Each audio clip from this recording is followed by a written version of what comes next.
teach our kids and our youth, our young adults, how to manage their finances. We all want to see positive. We want to see the kids look for something more productive. Change your, when you take a bath, wash between your toes and put on some clean socks. But it's just...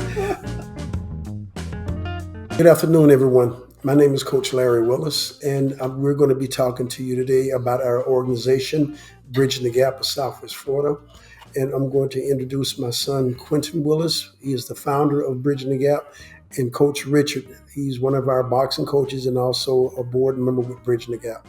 How you doing? I'm Quentin, and I guess that would make me the founder of Bridging the Gap. It's just an open group. More than anything, we're just a genuine conversation between young men and teens, basically to make a better tomorrow. Me, my dad, my brother, and Coach Rich, all like-minded and want to see a positive tomorrow. I mean, I need my kids to be in a better place, and so does everybody else. So it's an honor and privilege to be a part of Bridging the Gap. I think we all have a heart for the community, and this is a great organization to be a part of. I think that we're a close family, if you will, already. So I think it makes sense for everybody to come together. Once again, I'm honored, and we're just looking, like Quentin said, to make a better tomorrow, and just to let people know that they have an option out there, a positive option. We all want to see positive. We want to see the kids look for something more productive. We just want to see. I'm gonna let y'all chime in on it, but we all as a group we want glass half full. We wanted to stop teaching our kids, the youth, that YouTube and social media is the news, and that's the way to act. It's a lot more to life, Well, most of the kids, the thing is about a generation. When I was growing up, things were different. I grew up, we didn't have social media. We didn't have video games. We didn't have cable TV. We did every now and then when we can afford it.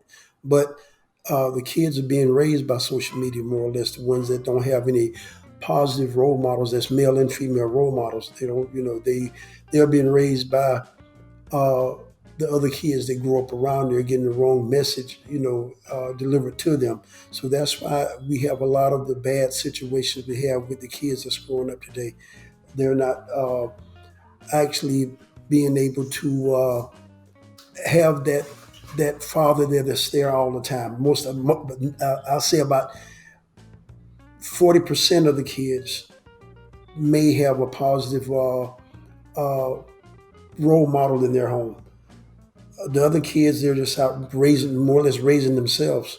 And because the parents haven't been, I hate to say that parents weren't raised right, but they haven't been guided in the right direction.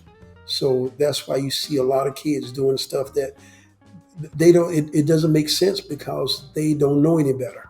And so they're doing stuff that's going to get them in trouble. They're going to end up, locked up or getting in trouble, because they're following the wrong role models, which are not good role models. So that's why we do Bridging the Gap.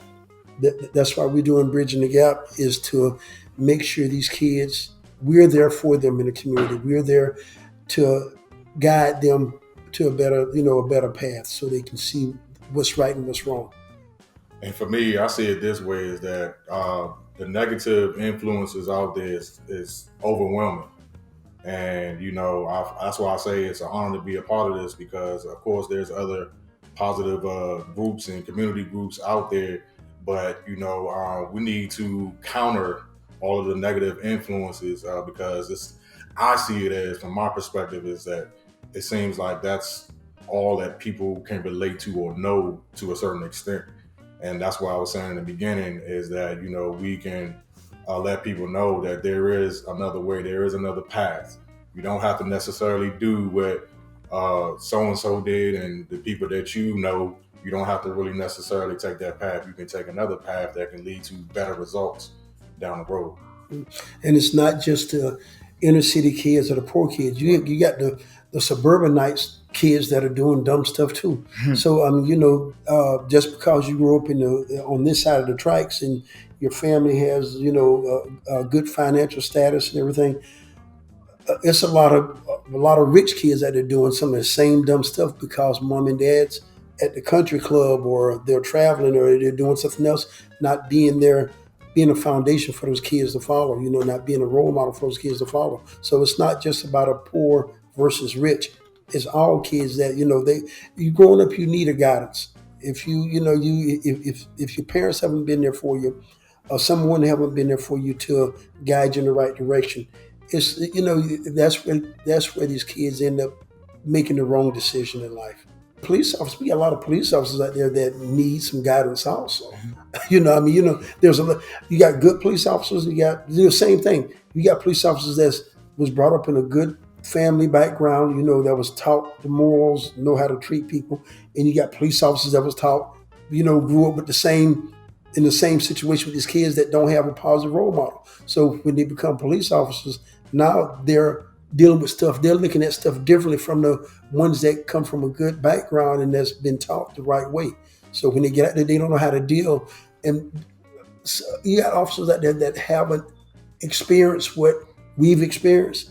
So they don't know how to deal with it. When they come into a situation, things go wrong fast because they don't know how to handle certain situations. They don't see what we've saw and how we grew up. So some of them just don't have any compassion.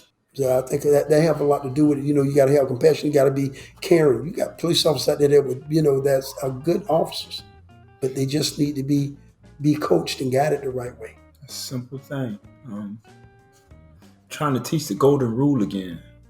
It's just that simple. I do like this, the one we were talking about. And I talked to you about how to teach, if a kid get pulled over by a police officer, how to conduct themselves, how to talk to adults, how to talk to a police officer.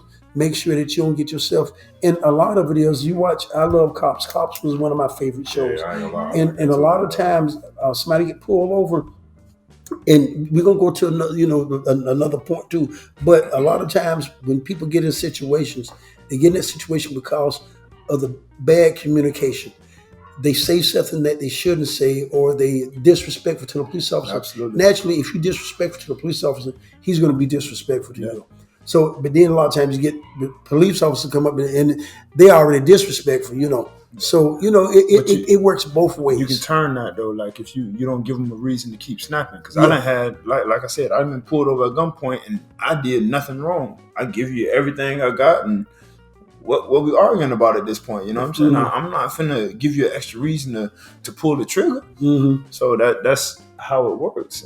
But the thing is it goes back to the mainstream media. Everybody's showing a lot of the videos it's two sides to it, and we only see a piece of it.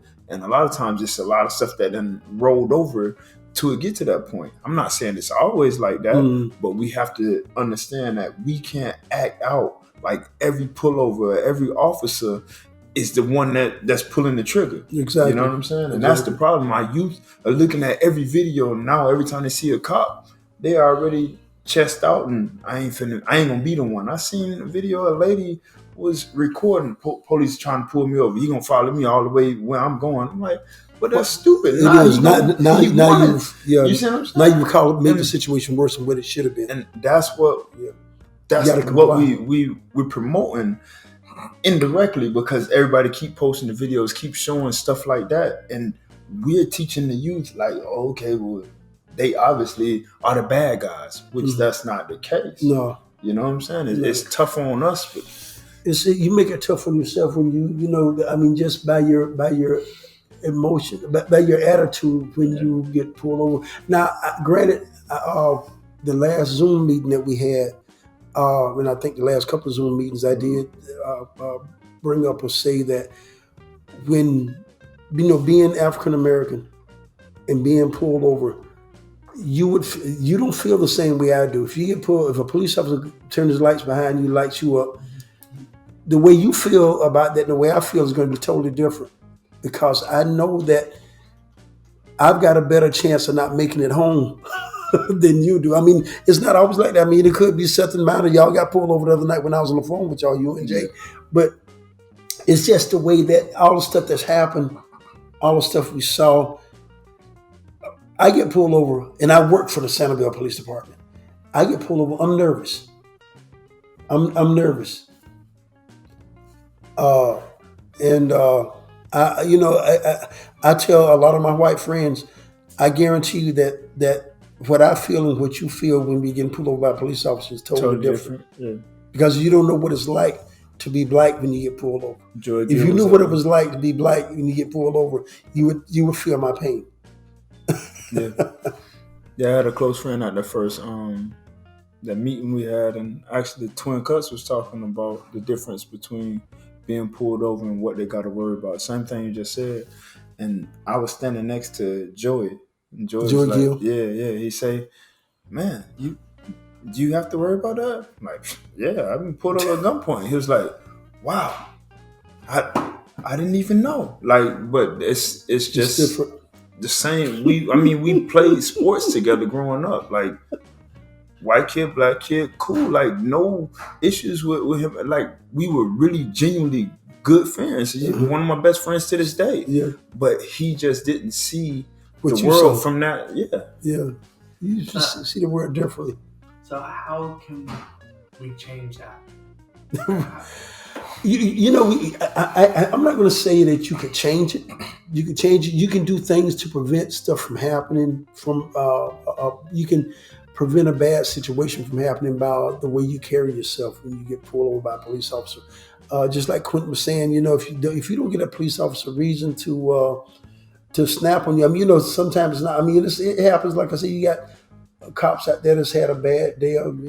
Definitely. When we had a meeting with the chief of police and Officer Gill, we talked to him, and we're talking about we need to police the police, and let them know.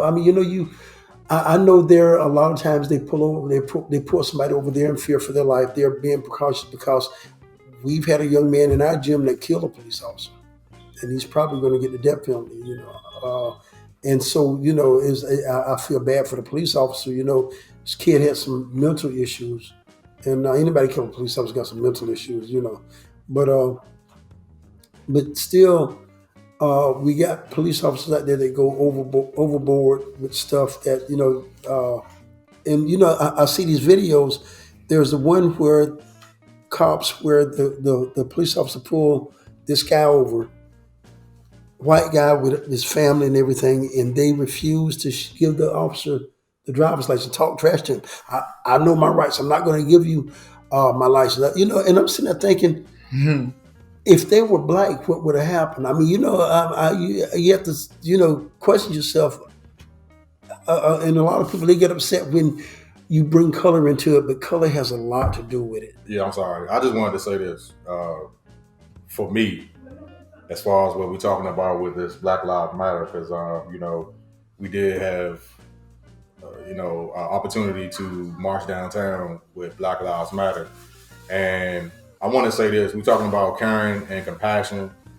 When we were there, I saw all nationalities, and you can see it on the news, walking on behalf of Black Lives Matter. Even what's going on here today. Yeah. We got Chase, all the people that support Bridging the Gap. So nobody can tell me that it's not possible for everyone to come together for a cause that it can't be done. So I want people to still be optimistic and not just totally give up. Walking, I'm looking around, I see Spanish, I see all nationalities coming together. So if we can come together for that cause, we can come together.